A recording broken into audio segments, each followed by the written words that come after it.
Pang-apat yun. Nilalagyan niya ng shelves niya. Oh. Ganito yung setup ng kitchen, guys. Yan. Ito yung taas niya. Then, ito yung baba. Galing niya, no? Galing niya talagang gumawa. Lamig. Malamig. Ang lamig dito ngayon, guys. Tanyo yung hangin, oh. Oh. Lakas ng hangin, no? Giniginaw tuloy ako. Yan. Ilan pa ang, ilan pa gagawin mo na hangin niya? Ilan pa? 3 pa? 2 na lang? 2 na lang. Sa taas yun, guys. Yan. Pwede na niyang, pwede na siyang magpintura, and then, pwede na rin niyang patihan.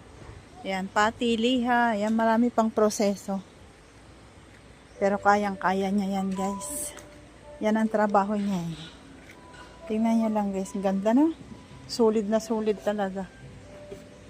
Ganda ng, solid siya. Yan. Yan lang, guys. Abangan ang susunod na katapusan niya. Marami pa yan, guys.